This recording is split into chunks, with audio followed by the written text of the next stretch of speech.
ठीक है बच्चों, हमने लास्ट क्लास में क्या पढ़ा था? लास्ट क्लास में हमने पढ़ा था इलेक्ट्रिक डाइपोल और उसके तीनों केस हमने पढ़ा था, अनएक्सियल, इक्वेटोरियल एंड जनरल पॉइंट पर। फिर उसके बाद हमने टॉर्क पढ़ा, है ना, यानी डाइपोल के कारण टॉर्क क्या होता है इलेक्ट्रिक फील्ड में। फिर हमने क्या पढ़ा? Work done. फिर हमने पोटेंशियल एनर्जी पढ़ा due to dipole in electric field. और आज का जो चैप्टर है बहुत ही इंपॉर्टेंट है। ये चैप्टर आपको गॉस लॉ का एक बेस बनाएगा और बहुत ही इंपॉर्टेंट है ना। तो आज के चैप्टर को हम अच्छे से पढ़ेंगे और बिल्कुल आराम से। आज का जो चैप्टर है वो इलेक्ट्रिक फ्लक्स है ना। चैप्टर आज का जो टॉपिक है, जो आपका टॉपिक है वो क्या है? इलेक्ट्रिक फ्लक्स है ना। आज का जो टॉपिक है क्या है? इलेक्ट्रिक फ्लक्स है ना। ये जो टॉपिक है आपके गॉस लॉ के लिए बहुत ही इंपॉर्टेंट है ना। ठीक है, देखिए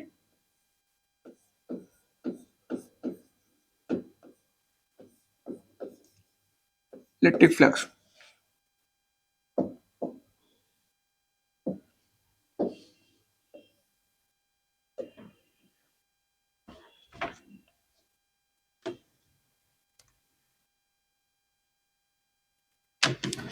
ठीक है, इलेक्ट्रिक फ्लक्स जानने से पहले हम जानेंगे एरिया वेक्टर के बारे में।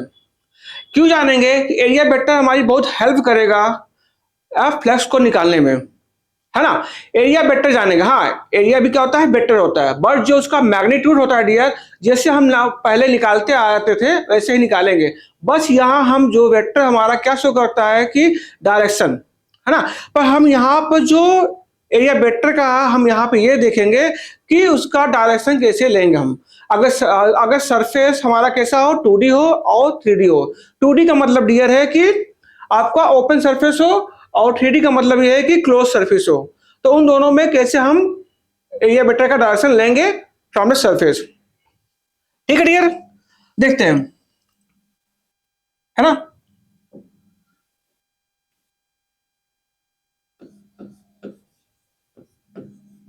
हम बात करेंगे एरिया वेक्टर की, है ना। जैसा आपने देखा होगा कि क्लास 11 में वेक्टर चैप्टर आपने पढ़ा होगा ना। वहां पर हमने क्या पढ़ा था? वेक्टर का cross product A vector cross B vector, ये क्या गिवन देता है दिया? ये क्या गिवन होता है? ये क्या देता है गिवन? ये देता है एरिया। Very good. ये क्या देता है? एरिया। किसका एरिया? पैरेललोग्राम का, है ना।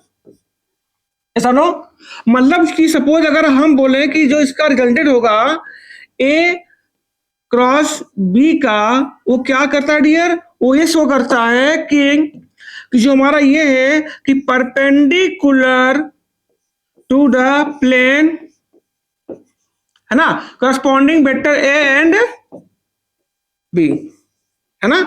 मतलब ये क्या शो कर रहा है कि जो इनका डायरेक्शन जो है एरिया वेक्टर का कैसा है? प्लेन से परपेंडिकुलर, है ना। कैसा? परपेंडिकुलर। आप चाहे राइट हैंड थंब रूल से यूज भी कर सकते हैं, है ना। कहने का मतलब है कि अगर ए और दो ए वेक्टर है और बी वेक्टर है, अगर उनका रिजल्टेंट मान लीजिए आर है, तो क्या शो कर रहा है कि वेक्टर ए बी क्या है? परपेंडिकुलर प्लेन से है ना। जैसे मान लीजिए, अब हम बात करते हैं अपने टॉपिक पर, है ना। क्या यहाँ टॉपिक मेरा क्या है? एरिया वेक्टर है। हम यहाँ ये शो करना है कि हम अगर हमारा सरफेस कैसा हो, 2D हो तो और 3D हो तो। यहाँ हम देखिए डियर, हम बात करेंगे 2D सरफेस का। 2D सरफेस मतलब है ओपन सरफेस। और हम बात करें क्लोज सरफेस यानी 3D सरफेस, है ना। 3D सरफेस यानी कि क्लोज्ड सरफेस, है ना। हम यहाँ पर देखेंगे कि 2D सरफेस के लिए एरिया वेक्टर का डायरेक्शन कैसे लेंगे और 3D के लिए कैसे, है ना। तो डियर क्या है कि 2D सरफेस के लिए जैसे मान लीजिए आपका ये इस तरह से आपका एक स्क्वायर है, रेक्टेंगल हो, है ना। ऐसा नो, तो 2D के लिए डियर हमारा क्या रूल है, क्या करस्पॉन्डिंग हमारा एक रेफरेंस है कि 2D के लिए हम एरिया वेक्टर चाहे अपवर्ड ले टू परपेंडिकुलर द प्लेन, चाहे डाउनवर्ड ले टू परपेंडिकुलर द प्लेन, चाहे अपवर्ड डायरेक्शन ले चाहे डाउनवर्ड डायरेक्शन ले, to the perpendicular plane both are the same. यानी कि अगर हम इधर ले रहे हैं तो जे प्लस, इधर ले रहे हैं तो जे माइनस। तो कहने मतलब है कि 2D सरफेस के लिए हम चाहे अपवर्ड ले चाहे डाउनवर्ड ले, to the perpendicular surface both are same, हम दोनों ले सकते हैं। ऐसा हमारा कॉरस्पॉन्डिंग प्रोसेस है। बट है ना, बट क्या 3D के लिए क्या डियर, 3D के लिए क्या क्या है, ये क्या है कि 3D के लिए जो हमारा है, 3D के लिए जो एरिया वेक्टर है, वेक्टर की डायरेक्शन कॉरस्पॉन्डिंग किसे लेंगे,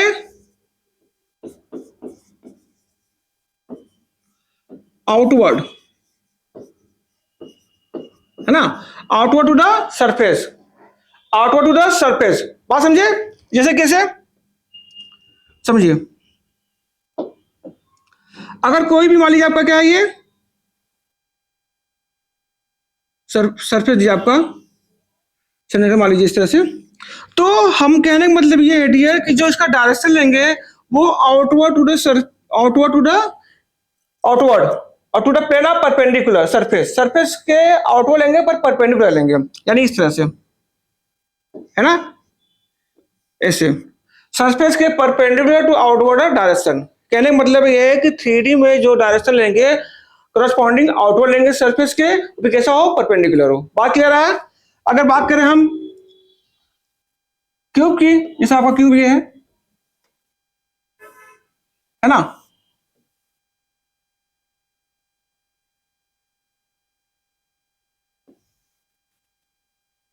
तो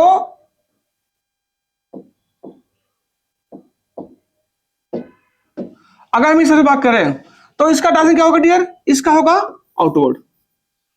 अगर हम इसकी बात करें तो, इस सरफेस की बात करें तो इसका क्या होगा डियर, आउटवर्ड, है ना। यानी कि हर क्या होगा, आउटवर्ड होगा सरफेस के परपेंडिकुलर, आपका ये क्या होगा, एरिया वेक्टर की डायरेक्शन। ऐसा नो, आपको बात समझ में आ गई होगी आई होप, ठीक है। अब एरिया वेक्टर का डिफिनेशन लिख लीजिए, ठीक है। देखिए कह रहा है कि area vector, a vector represented the orientation of surface having a magnitude equal, जो सरफेस जैसे निकालते थे वो ऐसे ही निकालेंगे, अगर स्क्वायर है तो ए स्क्वायर, रेक्टेंगुलर तो लेट इनटू बेट, ऐसे निकालते चले आएंगे। बट सरफेस के कैसा होना चाहिए डायरेक्शन, जो डायरेक्शन जो इसका है वो कैसा है, परपेंडिकुलर टू द सरफेस। और यूज कहां होगा इसको, हम इसका मोस्टली यूज करेंगे इलेक्ट्रिक फ्लक्स की बात करें तो इलेक्ट्रिक फ्लक्स में, है ना, क्लियर है। अब बात करते हैं डियर, जो हमारा मेन टॉपिक है वो क्या है, इलेक्ट्रिक फ्लक्स। देखिए इलेक्ट्रिक फ्लक्स क्या है कि total number of electric field lines, कि total number of electric field lines passing through the surface to that perpendicular of the that surface. कहने का मतलब यह है कि जो total number of electric field lines होगा passing to perpendicular surface, surface से कैसे होगा, परपेंडिकुलर, कैसे, परपेंडिकुलर सरफेस से पास होगा। जो इलेक्ट्रिक फील्ड लाइंस होंगी वो सरफेस के परपेंडिकुलर पास होगा। कैसे, जैसे आपको ये क्या है, सरफेस है, समझिए ये क्या आपका सरफेस है। अब जितनी इलेक्ट्रिक फील्ड लाइंस होगी वो कैसे होगा, वो इसके परपेंडिकुलर पास करेगा इस तरह से, ना कि इस तरह से डियर, इस तरह से पास करने की बात मैं नहीं कर रहा हूं, मैं बात कर रहा हूं कि सरफेस के परपेंडिकुलर पास यानी क्रॉस से, है ना। ऐसे करेंगे तो इस तरह से उसको बोलेंगे, इस फिनोमेना बोलेंगे इलेक्ट्रिक फ्लक्स, ठीक है। यानी बात आपको समझ आ गई है। चलिए आप आपको समझाते हैं, हिंदी में लिख लीजिए कि किसी सतह से गुजरने वाली कुल विद्युत क्षेत्र की रेखाओं की संख्या का माप उस सतह के लंबवत होती है।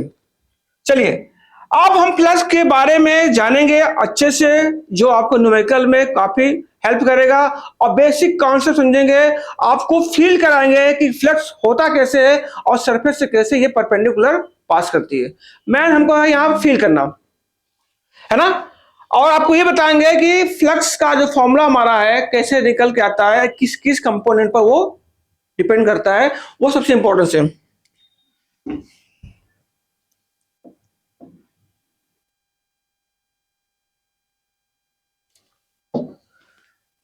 जैसे मान लीजिए आपका ये कोई सरफेस है, ठीक है, और आपकी ये इलेक्ट्रिक फील्ड लाइंस इस तरह से इसकी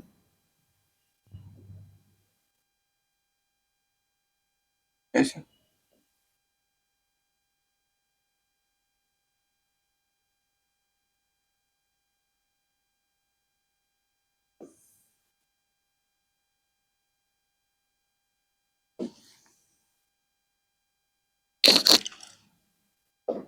है ना।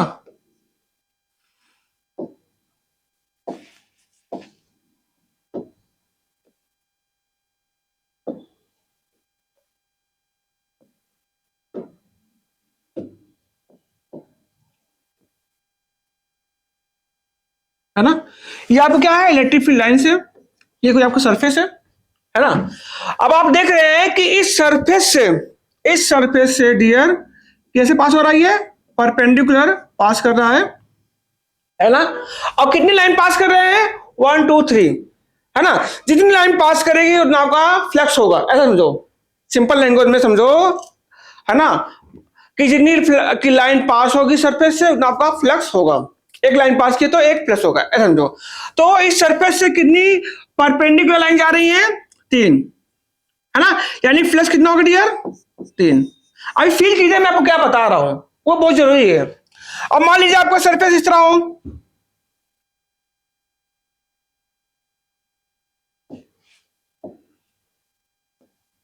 ये आपका सरफेस हो,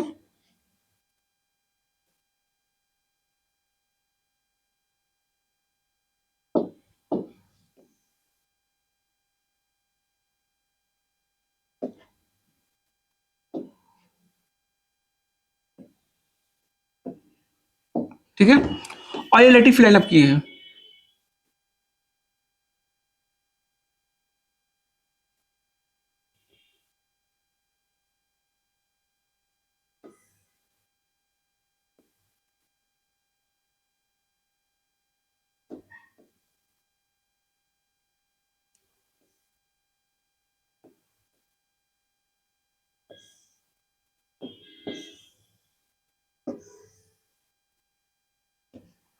है ना। ये आपके इलेक्ट्रिक फील्ड लाइंस ऐसे जा रही है, अब यूनिफॉर्म मान लीजिए, कैसा, ये यूनिफॉर्म है। अब देखिए यहां पर 3 इलेक्ट्रिक फील्ड लाइन पास कर रही है, यहां पर 1 2 3 4 5 6, यानी यहाँ प्लस कितना होगा डियर, यहाँ 6।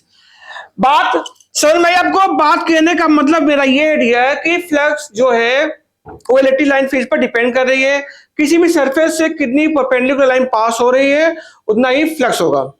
यानी कहने का मतलब है कि आप देख रहे हैं कि जो फ्लक्स हमारा है ये डायरेक्टली इलेक्ट्रिक फील्ड लाइन पर डिपेंड कर रहा है, ठीक है, पहला पॉइंट, ठीक है। अब दूसरा पॉइंट देखिए, दूसरा पॉइंट क्या है कि जैसे जैसे हम सरफेस का एरिया बढ़ाएंगे, है ना, जैसे जैसे सरफेस का हम एरिया बढ़ाएंगे वैसे वैसे इलेक्ट्रिक फील्ड लाइंस भी बढ़ेंगी। भाई जैसे मान लीजिए सिंपल एग्जांपल ये है कि आपका कोई रूम हो ऐसे, ये आपका कोई रूम है, मान लीजिए 20 बाई 20 का है ना। अभी इसमें 100 लोग बैठे हैं। अब जैसे ही आपने इसका एरिया बढ़ाया, जस्ट डबल किया, तो स्पेस ज्यादा हो जाएगी, है ना। तो भाई यहाँ पर ये 40 बाई 40 का है ऐसे मानो, तो यहाँ नंबर ऑफ पीपल ज्यादा होंगे ना, बैठेंगे।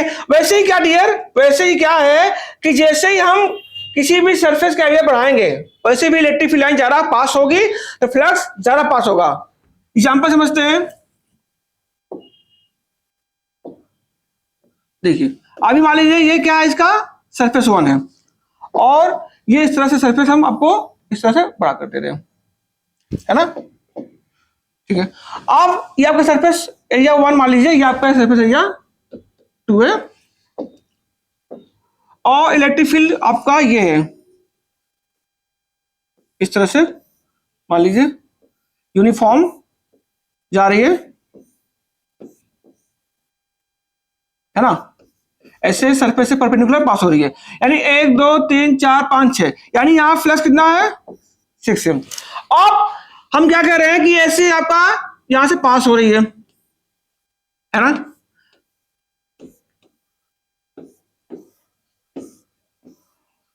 है ना, ये कैसे है, परपेंडिकुलर है, मैं ऐसे बना दे रहा हूं। तो यहां मान लीजिए कितना है, 12 है। तो कहने का मतलब ये है कि फ्लक्स एरिया पे ही डिपेंड कर रहा है और इलेक्ट्रिक फील्ड लाइन पे डिपेंड कर रहा है। यानी कि जो फ्लक्स हमारा है वो डायरेक्टली कैसा है, जो फ्लक्स डायरेक्टली कैसा है, एरिया। एरिया बढ़ा रहे हैं तो फ्लक्स भी बढ़ रहा है, इलेक्ट्रिक फील्ड बढ़ा रहे हैं तो फ्लक्स भी बढ़ रहा है ना। बात क्लियर हुआ। डायरेक्ट में फॉर्मूला लिखा देता कि phi equal to E dot A, पर उसको फील करना बहुत जरूरी है। यानी आप देख रहे हैं कि जो हमारा फ्लक्स है वो डायरेक्टली ई पे है, जो फ्लक्स हमारा डियर कैसा है, डायरेक्टली ई पर है और डायरेक्टली ए पे है ना। जो फॉर्मूला हमारा आता है क्या, कि phi equal to E dot A. Dot means scalar product, जहां डॉट की बाय स्केलर प्रोडक्ट, स्केलर मतलब कॉस, है ना। यानी कि E A cos theta, cos theta, है ना। थीटा किसका एंगल है, थीटा सबसे इंपॉर्टेंट ये है कि थीटा किसके बीच का एंगल है, theta between electric field and area vector, है ना। सरफेस नहीं डियर, इलेक्ट्रिक फील्ड और एरिया वेक्टर के बीच का एंगल क्या है, थीटा है ना। अब ये कैसा फिजिकल क्वांटिटी है, ये स्केलर है। यूनिट क्या होगा, न्यूटन अपॉन, भाई ये क्या था, आपको याद होगा कि force upon coulomb, newton upon coulomb into metre square या वोल्ट मीटर। क्लियर है, बात आपको समझ में आया। थोड़ा और फील लेते हैं, है ना, थोड़ा सा और फ्रीडम देते हैं, समझिए।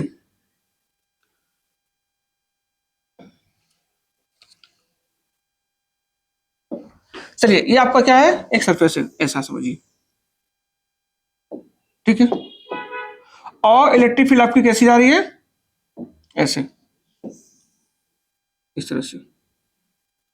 क्लियर है, इलेक्ट्रिक फील्ड आपकी ऐसी जा रही है, ठीक है। और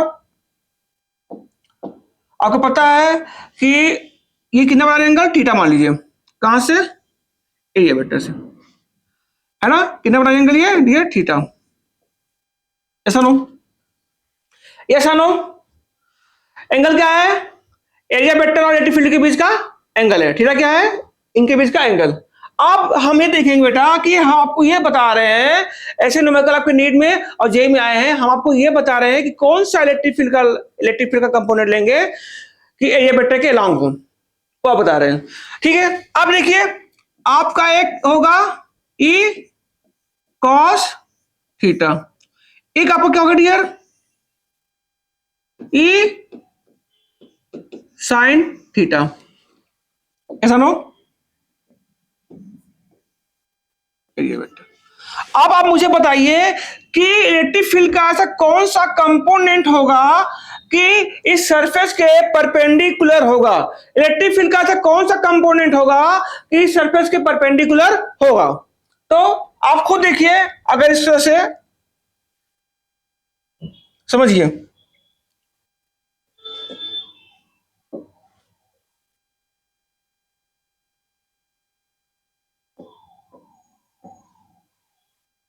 है ना। ये मान लीजिए आपका क्या है, इसके अलोंग जा रहा है साइन,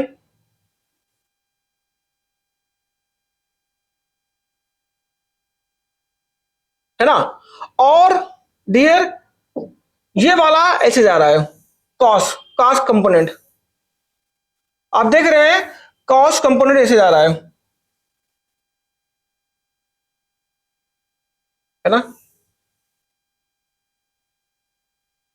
ऐसा नो। तो आप ये देखिए डियर कि इसके परपेंडिकुलर कौन सा है, ये वाला बिल्कुल क्या कह रहा है, ये वाला ऐसा जा रहा है डियर, ये वाला क्या जा रहा है डियर,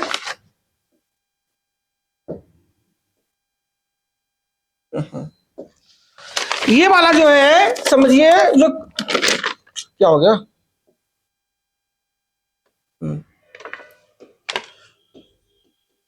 ई sine theta, E cos theta, और ये आपका एरिया वेक्टर। अब देखिए जो आपका ये वाला है, कंपोनेंट ई वाला वो किसे जा रहा है, इसके पैरेलल जा रहा है ना, इसको क्रॉस करके नहीं जा रहा, इसके पास होकर नहीं जा रहा है ना, परपेंडिकुलर नहीं है। जबकि क्रॉस वाला क्या है, इसके परपेंडिकुलर पास हो रहा है। यानी कि हम ये कह रहे हैं कि एरिया वेक्टर के अलोंग जो भी कंपोनेंट होगा इलेक्ट्रिक फील्ड का उसको हम लेंगे, इलेक्ट्रिक फील्ड का वो कंपोनेंट लेंगे जो एरिया वेक्टर के अलोंग होगा, है ना। यानी कि हम ये वाला कंपोनेंट लेंगे डियर, ये वाला नहीं लेंगे, ये वाला लेंगे क्योंकि कंपोनेंट क्या है, सरफेस के परपेंडिकुलर पास कर रहा है, ऐसा नो। इसलिए कह देते हैं फाई इक्वल टू, चाहे आप ई कॉस थीटा लो या आगे लिखते हैं, आप जो मैंने बताया आपको कि phi equal to E A cos theta लो और या E cos theta, both are same, है ना। चाहे आप एरिया वेक्टर का कंपोनेंट ले लो चाहे इलेक्ट्रिक फील्ड के, बोथ आर सेम। बात समझ आया डियर, मैं आपको क्या बताना चाह रहा हूं, है ना, कि हम वो कंपोनेंट लेंगे जो, अगर हम बात करें इलेक्ट्रिक फील्ड की तो हम लेंगे एरिया वेक्टर के अलोंग, अगर हम बात करें एरिया वेक्टर तो क्या लेंगे, इलेक्ट्रिक फील्ड के अलोंग। ठीक है, आप देखिए समझते हैं, अभी हम जितना इसका कॉन्सेप्ट डेवलप करेंगे उतना हमारे लिए फायदा होगा। चलिए चलिए, मान लीजिए आपका इस सरफेस है, इलेक्ट्रिक फील्ड ऐसा है,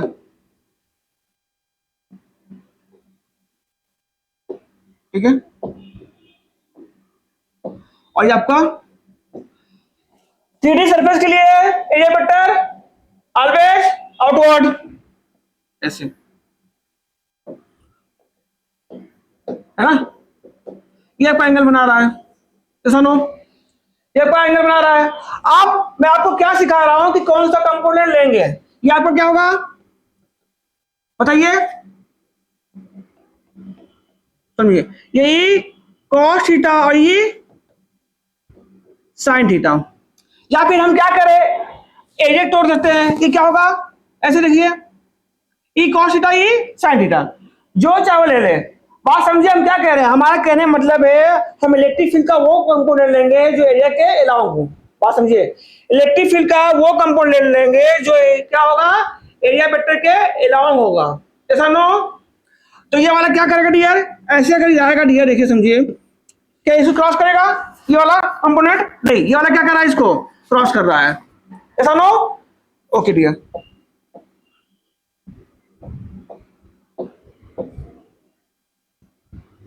मैंने क्या मतलब बोला कि इलेक्ट्रिक फील्ड का वो कंपोनेंट लेंगे जो एरिया वेक्टर के अलोंग होगा, ठीक है। हमारा फॉर्मूला क्या था, equal to sorry phi equal to E dot A, ऐसा नो, ठीक है। अगर हमारा इलेक्ट्रिक फील्ड कांस्टेंट हो, कैसा हो, ई हमारा कैसा हो, कांस्टेंट हो, ऐसा नहीं बोलो, यूनिफॉर्म बोलो, सिंपल सा, यूनिफॉर्म हो, यूनिफॉर्म इलेक्ट्रिक फील्ड हो तो phi equal to E dot A लगा देंगे। अगर नॉन यूनिफॉर्म होगा, नॉन यूनिफॉर्म होगा तो phi equal to integration E dot D A, समझे। यूनिफॉर्म होगा सिंपल, सिंपल क्या होगा, सिंपल सा क्या होगा, ई डॉट ए लिखेंगे। नॉन यूनिफॉर्म होगा तो होगा सिंपल सा क्या लिखेंगे, इंटीग्रेशन करेंगे, है ना। कैसे, देखिए ऐसे समझो, ये क्या आपका ऐसे, मान लीजिए नॉन यूनिफॉर्म है ना, एल इंटू पी, तो हम क्या करेंगे डियर, एक्स डिस्टेंस जाकर डीएस एलिमेंट लेंगे, एक्स डिस्टेंस जाकर डीएस एलिमेंट लेंगे, सिंपल सा है, एक्स डीएस जाकर क्या लेंगे, क्या लेंगे, डीएस एलिमेंट लेंगे। तो यहाँ क्या होगा, सिंपल सा डी होगा, ये किसके लिए होगा, डीएक्स फ्लाई होगा, तो D X equal to E D, ये सिंपल सा है। जहां इलेक्ट्रिक फील्ड वेरी करे उसे बोलते हैं नॉन यूनिफॉर्म, कुछ ना कुछ फंक्शन लिया होगा एक्स के टर्म में, वाई के टर्म में, है ना, तो उसका हम एरिया लेकर इंटीग्रेशन कर लेंगे। बात समझे मेरी, चलिए अभी थोड़ा सा और डेवलप करते हैं हम।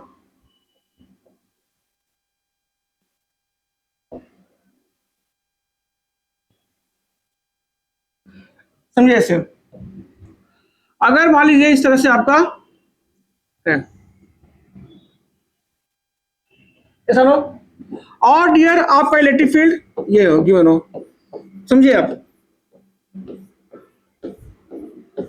ये आपको सरफेस गया है और आपका इस तरह से इलेक्ट्रिक फील्ड गिवन है, यानी इसको परपेंडिकुलर क्या कर रहा है, पास कर रहा है। आपको पता है इलेक्ट्रिक फील्ड किधर होगा, सॉरी एरिया वेक्टर किधर होगा, इसकी ओर, एरिया वेक्टर क्या होगा, आउटवर्ड, आउटवर्ड। तो फ्लक्स क्या होगा डियर, देखिए एरिया वेक्टर और इलेक्ट्रिक फील्ड दोनों का डायरेक्शन क्या है, सेम है, दोनों क्या है, दूसरे के अलोंग है। तो ये cos 0 अंश कितना होगा, ये है ना, क्या का फ्लक्स होगा, सिंपल सा। अगर हम बात करें इसकी,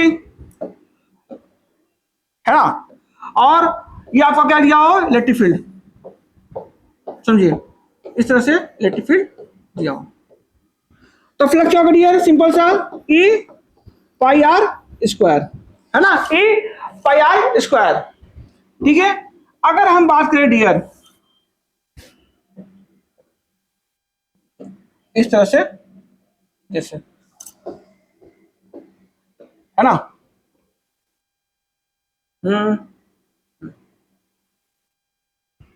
समझिए,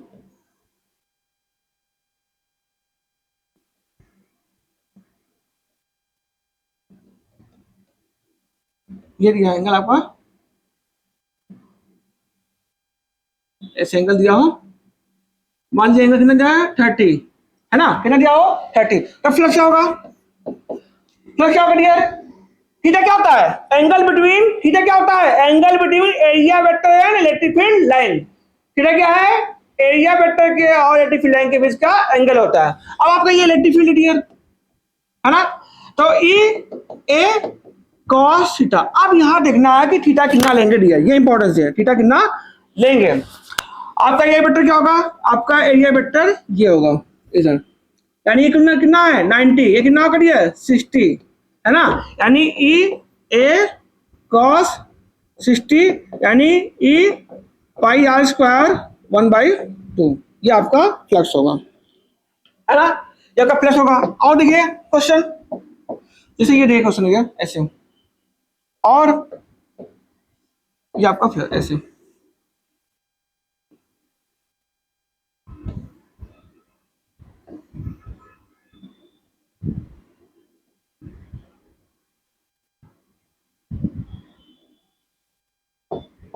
ठीक है, और एंगल कितना दिया हो, एंगल सपोज आपका ये 30 दिया हो, अब फ्लक्स ना होगा,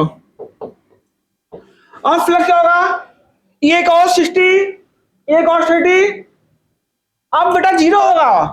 अब क्यों जीरो होगा डियर, क्योंकि ये इसके पास परपेंडिकुलर पास नहीं कर रहा है, ऐसे ऐसे ऊपर जा रहा है ना, यानी कि सरफेस से पास नहीं कर रहा है, उसके पैरेलल जा रहा है ना, सरफेस से पास नहीं उसके पैरेलल जा रहा है, या इलेक्ट्रिक फील्ड लाइन उसको पास नहीं कर रहा है, जब फील्ड लाइन पास नहीं कर रहा है, फील्ड लाइन है नहीं, तो फ्लक्स क्या होगा, जीरो, फ्लक्स क्या होगा, जीरो, फ्लक्स क्या होगा, जीरो।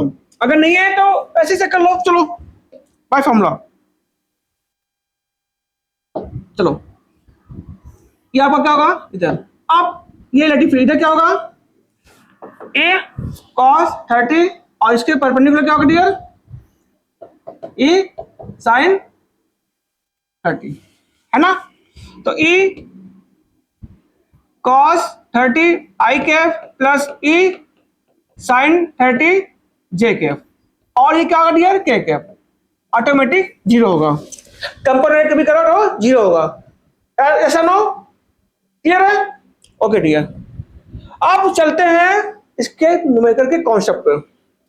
अगर बात है कि फाइंड द फ्लक्स, फ्लक्स आपसे पूछे पर कैसे, किसके अकॉर्डिंग, अगर फ्लक्स आपसे पूछे किसके अकॉर्डिंग डियर, अगर फ्लक्स अगर आपसे पूछे कि एरिया के अकॉर्डिंग और थ्रू बॉडी या कर्व सरफेस, है ना, थ्रू बॉडी, अच्छे लिख दे रहा हूं,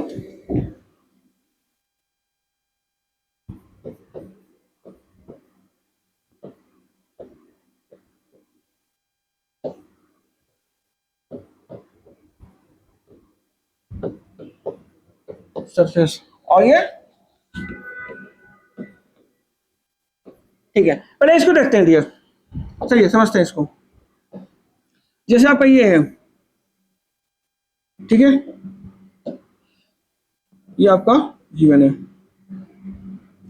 ये मान लीजिए 4 है, ये 3 है, और इस तरह से आपका इलेक्ट्रिक फील्ड लाइन दिया है। ये आपका इलेक्ट्रिक फील्ड कितना दिया है 10 के, ठीक है 10 के। तो आपको पता है ये प्लेन है, इसके क्या होगा, हम इसके क्या लेंगे अपोजिट पावर की ओर, आउटवर्ड, है ना। तो ये कितना होगा, ये आपका होगा 4 इंटू 3 के, यानी कि 12 के। इलेक्ट्रिक फील्ड क्या होगा, सिंपल सा इलेक्ट्रिक फ्लक्स क्या होगा, इलेक्ट्रिक फ्लक्स होगा ई डॉट ए, यानी कि 10 के और 12 के, यानी 20 के, है ना। इस तरह से क्वेश्चन आएंगे।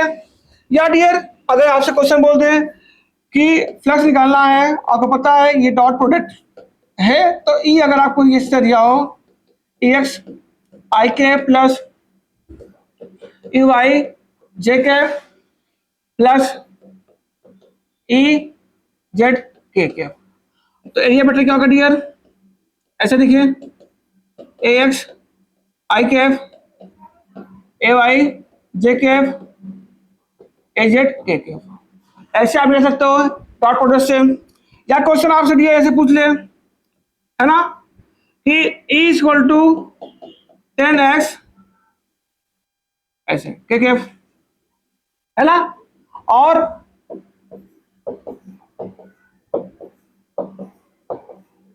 L in to be. अब एक्स क्या है आपका नॉन यूनिफॉर्म है, यूज इंटीग्रेशन, तो क्या करेंगे एक्स डिस्टेंस पे जाकर स्ट्रिप लेंगे dx, है ना, एक्स डिस्टेंस पर जाकर सिंपल सा एक्स डिस्टेंस पर जाकर डी लेंगे, तो पाई इक्वल टू क्या होगा ई, ऐसा नो ए कितना होगा देखो b इंटू डी एक्स, है ना, ऐसा नो, तो फाइव इक्वल टू इंटीग्रेशन कहाँ का 0 से l, तो 10x b into D x 0 से l, तो 10 b बाहर ले लेंगे 0 से l x dx, तो क्या होगा 10/2 b, ये x स्क्वायर l/0, है ना, नहीं x का ये क्या होगा डियर 1 होगा ना।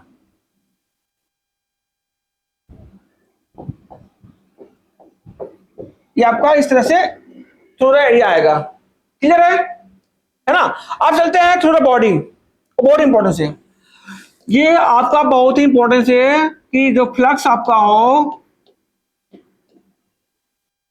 थोड़ा बॉडी समझेंगे इसको, बहुत इंपॉर्टेंस है। अब आपको यहां हम समझाएंगे कि इनकमिंग का फ्लक्स नेगेटिव क्यों होता है और आउटगोइंग का पॉजिटिव क्यों होता है, यानी जब नेगेटिव साइन होगा तो क्या होगा इनकमिंग और पॉजिटिव आउटगोइंग, यहाँ आपको ये समझना है। समझ लिया हम क्या समझाएंगे आपको, हम आपको ये बताएं कि जो हमारा फ्लक्स होता है डियर वो क्या होता है प्लस माइनस ई है, यानी मैक्सिमम, हाँ ये प्लस माइनस मैक्सिमम होगा। माइनस का मतलब क्या है समझिए, अगर आपका इस तरह से इलेक्ट्रिक फील्ड और दोनों एरिया डायरेक्शन सेम डायरेक्शन में है तो एंगल कितना होगा 0, यानी फ्लक्स कितना होगा ये क्या हो रहा है बाहर निकाला है सरफेस से बाहर, यानी कि फ्लक्स क्या हो रहा है पॉजिटिव, यानी कि फ्लक्स कैसे हो रहा है आउटगोइंग,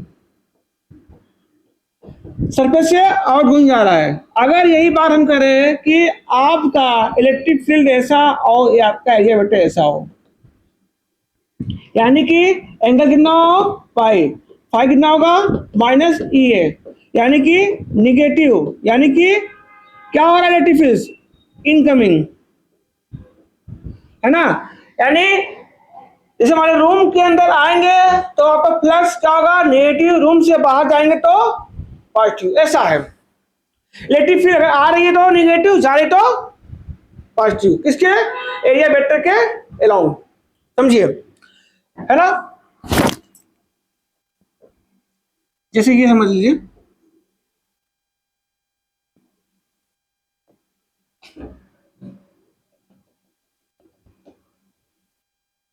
ऐसे समझिए, क्यों बना लेते हैं अच्छे से।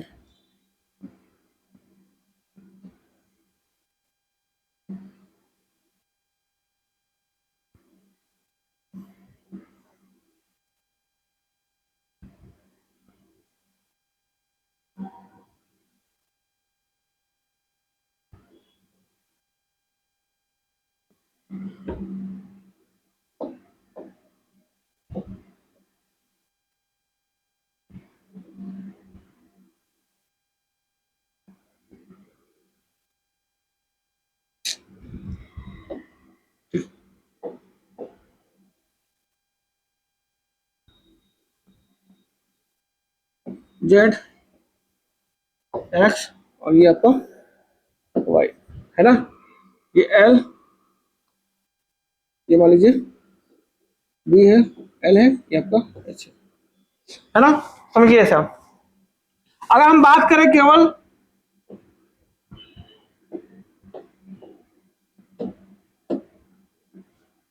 करते हैं,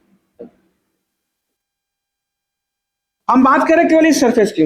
अगर मैं बात करूं सरफेस से, और सोचिए कि आपका इस तरह से क्या हो गया ये,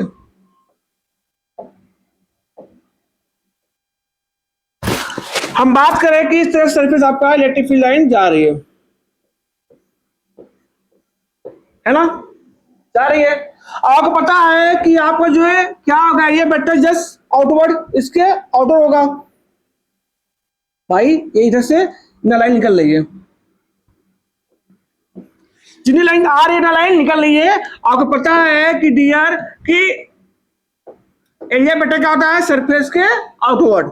ये आपका इलेक्ट्रिक फील्ड है डियर, ये सरफेस एरिया है, दोनों क्या है दूसरे के एंटी है, यानी यहाँ एंगल कितना होगा, थीटा यानी पाई। तो फ्लक्स क्या होगा डियर, फ्लक्स क्या होगा, फ्लक्स होगा निगेटिव। एक क्लोज सरफेस की बात कर रहा हूं, प्लस क्या होगा निगेटिव, यहाँ पे प्लस क्या होगा पॉजिटिव। बात समझे, बात समझ आया कि अगर हम किसी, इसको देख लीजिए,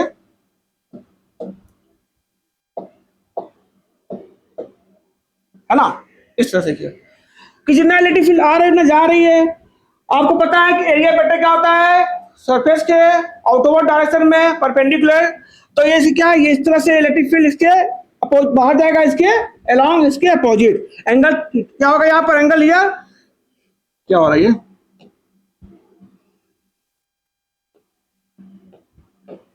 यहाँ एंगल कितना होगा थीटा, यहाँ कितना होगा 0। यानी कि ये बात समझ में आ रहा है कि जितने भी क्लोज सरफेस होंगे, थ्री सरफेस होंगे, उनका क्या होगा, नेट फ्लक्स क्या होगा 0 होगा। देखिए हम क्या बता रहे थे कि अगर फ्लक्स इनकमिंग हो यानी इन तो निगेटिव, अगर फ्लक्स आउटगोइंग हो तो पॉजिटिव, है ना। ये कितना होगा माइनस ई ए, ये कितना होगा प्लस ई ए। टोटल कितना होगा डियर, टोटल नेट कितना होगा, ऐसे समझिए, plus out going minus mod क्यों लगा रहे हैं, बहुत इंपॉर्टेंट से अभी आपको समझाएगा। यानी कि नेट कितना होगा, नेट कुल होगा 0, है ना, यानी कि जितना आएगा ना बाहर निकलेगा। इस तरह क्या होगा, नेट 0। ये बहुत ही इंपॉर्टेंट कॉन्सेप्ट है, आपको जब क्वेश्चन पूछेगा तब, है ना। मेरा मतलब ये है डियर कि अगर आपका इस तरह से हो, है ना, यानी कि इसका जो इनकमिंग फ्लक्स होगा क्या होगा, इनकमिंग क्या होगा निगेटिव, आउटगोइंग पॉजिटिव, यानी कुल नेट कितना होगा, नेट 0, ठीक है। और अगर आपका क्यूब हो तो नेट 0, सॉलिड कौन हो तो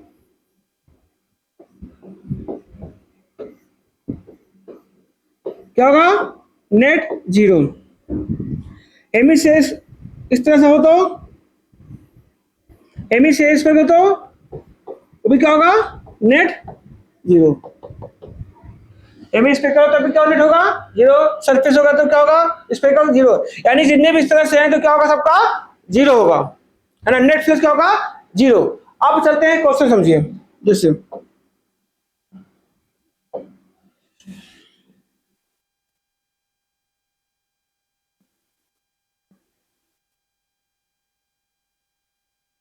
ये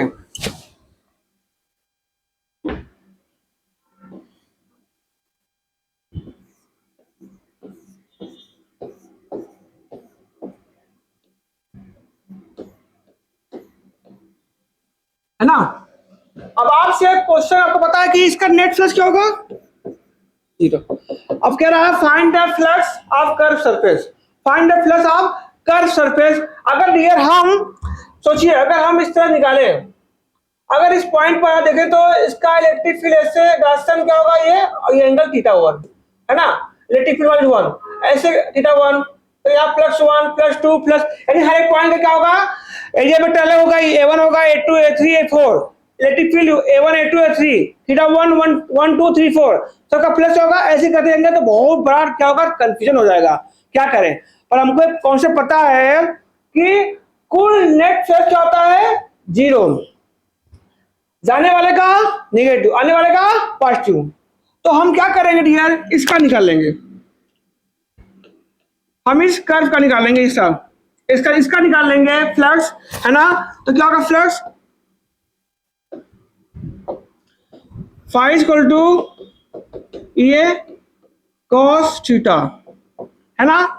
जस्ट अपोजिट है क्या होगा ये E pi R square minus में, ये इनकमिंग है। तो कर्व का क्या होगा जस्ट सिंपल मैग्नीट्यूड सेम होगा ई पाई आर स्क्वायर।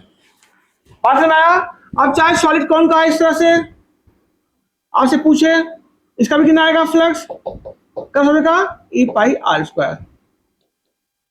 बात समझ आया। ऐसे क्वेश्चन को ऐसे ही सॉल्व करेंगे, क्लियर है, ठीक है। अब इस पर कुछ क्वेश्चन बेस्ड नेक्स्ट क्लास में और गॉस लॉ शुरू करेंगे। Thank you.